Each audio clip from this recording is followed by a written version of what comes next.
तो AK-47 वो आतंकवादी हैं क्या? ताकि उम्मीदों पर खरा उतरेंगे, उनके सुख दुख में उनके साथ रहेंगे। जनता भाजपा से ऊब चुकी थी और जनता को परिवर्तन बिना किसी के ऑथराइजेशन के इतनी बड़ी घटना हो नहीं सकती। जो फ्रेम बना रहे हैं कि मैं सुख दुख में शामिल नहीं हूँ, स्टेक हर किसी से होता है, कोई भगवान यहाँ बन के आए नहीं। ये अनदेखा करने वाली बात है, युवाओं की आवाज को कुचलने की कोशिश। देश की लड़ाई है, देश के युवाओं की लड़ाई है, यहाँ के छात्रों की लड़ाई।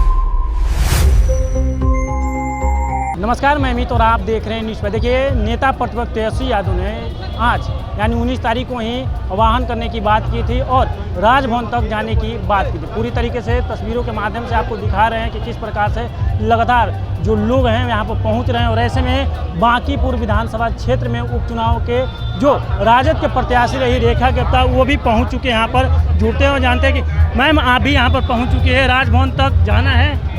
हाँ, बिल्कुल जाना है।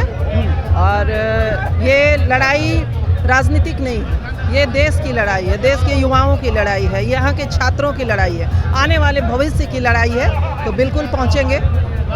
ऐसे में सम्राट सरकार पूरी तरह से पुलिस प्रशासन हर चौक चौराहे पर लगा चुकी है। राजभवन तक जाने की बात किया रहा है, क्या लग रहा है कि वहाँ तक मैंने पहुँच पाइएगा आप? बिल्कुल पहुँचेंगे, क्यों नहीं पहुँचेंगे। हम कोई अनैतिक काम तो कर नहीं रहे हैं। देश के युवाओं की बात कर रहे हैं, छात्रों की बात कर रहे हैं, उन पे हो रहे अन्याय की बात कर रहे हैं, भ्रष्टाचार की बात कर रहे हैं, जो पेपर लीक हो रहे हैं इतने, जिससे लाखों छात्रों का भविष्य संकट में है, उसकी बात कर रहे हैं। तो क्यों नहीं पहुंचेंगे। हम कोई गलत काम तो करने आए नहीं है, हम तो शांतिपूर्वक सरकार को जगाने का काम कर रहे हैं। नेता प्रतिपक्ष तेजस्वी यादव कई मुद्दों के साथ AK-47 जो सिवान में चलाया गया है, उन मुद्दों को लेकर राजभवन घेराव करने की बात किए हैं। और ऐसे में वहाँ के पुलिस तंत्र का कहना है कि ये जान से नहीं चलाया गया था। नहीं, ये इतना बड़ा बात है, इतने बड़ा मुद्दा है कि छात्र अगर आंदोलन कर रहे हैं तो AK-47 वो आतंकवादी हैं क्या?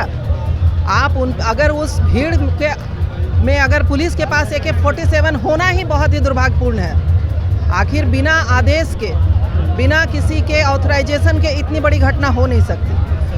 हमारे देश का भविष्य, युवा, छात्र, उन पे AK-47 चलना बहुत ही दुर्भाग्यपूर्ण, बहुत ही निंदनीय है। ये सरकार के कहें कि ये अनदेखा करने वाली बात है, युवाओं की आवाज़ को कुचलने की कोशिश है। तो उसके खिलाफ हमारा आज राजभवन मार्च है और हम लोग जरूर पहुंचेंगे। ऐसे में एक तेजस्वी यादव को लेकर जीतनराम मांझी बयान दे रहे हैं। उनका कहना है कि साहब चढ़ा के आए थे, पी कर आए थे, इसलिए उस प्रकार उनकी नींद नहीं टूटी थी। अब देखिए, बयान देते हुए नजर आ रहे हैं। जो राजद कार्यालय में दशरथ मांझी की पुण्यतिथि पर उन्होंने जीतनराम मांझी बोल दिया था। इसी चीज़ को लेकर अब सियासत भी तेज हो चुकी है। इतनी छोटी राजनीति वो कर रहे हैं, इतने सीनियर नेता हैं। मिस्टेक हर किसी से होता है, कोई भगवान यहाँ बन के आए नहीं है। तो ये छोटे से भूल को राजनीति, क्योंकि उनके पास मुद्दे नहीं है, जनता ऊब चुकी है उनके शासन से। तो वो छोटे मुद्दे, इतने छोटे मुद्दे उछाल रहे हैं जो राजनीति में होना नहीं चाहिए। ओछी राजनीति को दर्शाता है कि आपकी मानसिकता क्या है, कितनी ओछी हो चुकी है। आपको बस एक मुद्दा चाहिए, भले ही वो जनता से सरोकार नहीं हो, ना ही किसी से कोई मतलब है, लेकिन एक मुद्दा मिल गया है मीडिया में आने का, वो उछाल रहे हैं। लास्ट सवाल मैम रहेगा, बांकीपुर उपचुनाव में जिस प्रकार से राजद ये दावेदारी कर रही थी कि हमारी जीत होगी, कहाँ चूक रहेगी राजद को, कहाँ पिछड़ गई राजद? देखिए, जनता इस बार पूरी तरह से परिवर्तन चाह रही थी, परिवर्तन हुआ भी। जनता भाजपा से ऊब चुकी थी और जनता को परिवर्तन करना था। ये अलग बात है कि परिवर्तन हमारे पक्ष में नहीं हुआ, लेकिन जनता ने परिवर्तन किया है। और इस परिवर्तन में जो नवनिर्वाचित विधायक चुन के आए हैं, मैं उम्मीद करती हूँ कि वो बांकीपुर की जनता की उम्मीदों पर खरा उतरेंगे, उनके सुख दुख में उनके साथ रहेंगे। ऐसे कन्नी काटने से काम नहीं चलेगा। आप जो फ्रेम बना रहे हैं कि मैं सुख दुख में शामिल नहीं हो सकता, ये कहीं से उचित नहीं है। आप जनता के सुख दुख में शामिल होने के लिए, उनके कामों को करने के लिए ही आए हैं। अगर आप जाएंगे नहीं तो आप जानेंगे कैसे?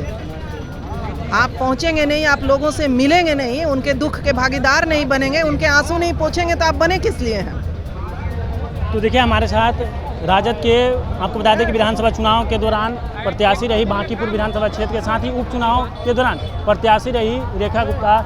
आपको बता दें कि ये भी पहुंच चुके हैं GPO गोलंबर वगैरह से। मैं आपको बता दूं कि ये तमाम राजभवन की ओर पहुंचने वाले हैं। जो आह्वान नेता प्रतिपक्ष तेजस्वी यादव ने किया था कि हम छात्रों के मुद्दों को लेकर, जिस प्रकार से सिवान में AK-47 चलाई गई थी, उन मामलों को लेकर सरकार को जवाबदेही देनी पड़ेगी, सरकार को अकाउंटेबिलिटी सिद्ध करनी पड़ेगी। आखिर किसके कहने पर AK-47 चलाई गई है, और इसी मुद्दों को लेकर, तमाम मुद्दों को लेकर यहाँ पर उनके कार्यकर्ता, उनके विधायक और उनके जितने भी लोग हैं यहाँ पर पहुँचे हुए हैं। और ऐसे में देखिए अब राजभवन की ओर जल्द ही प्रस्थान करेंगे। अब क्या कुछ होता है देखना दिलचस्प हुआ। फिलहाल इस खबर में इतना ही। आगे तमाम खबरों को जानने के लिए बने न्यूज़ PR के। धन्यवाद।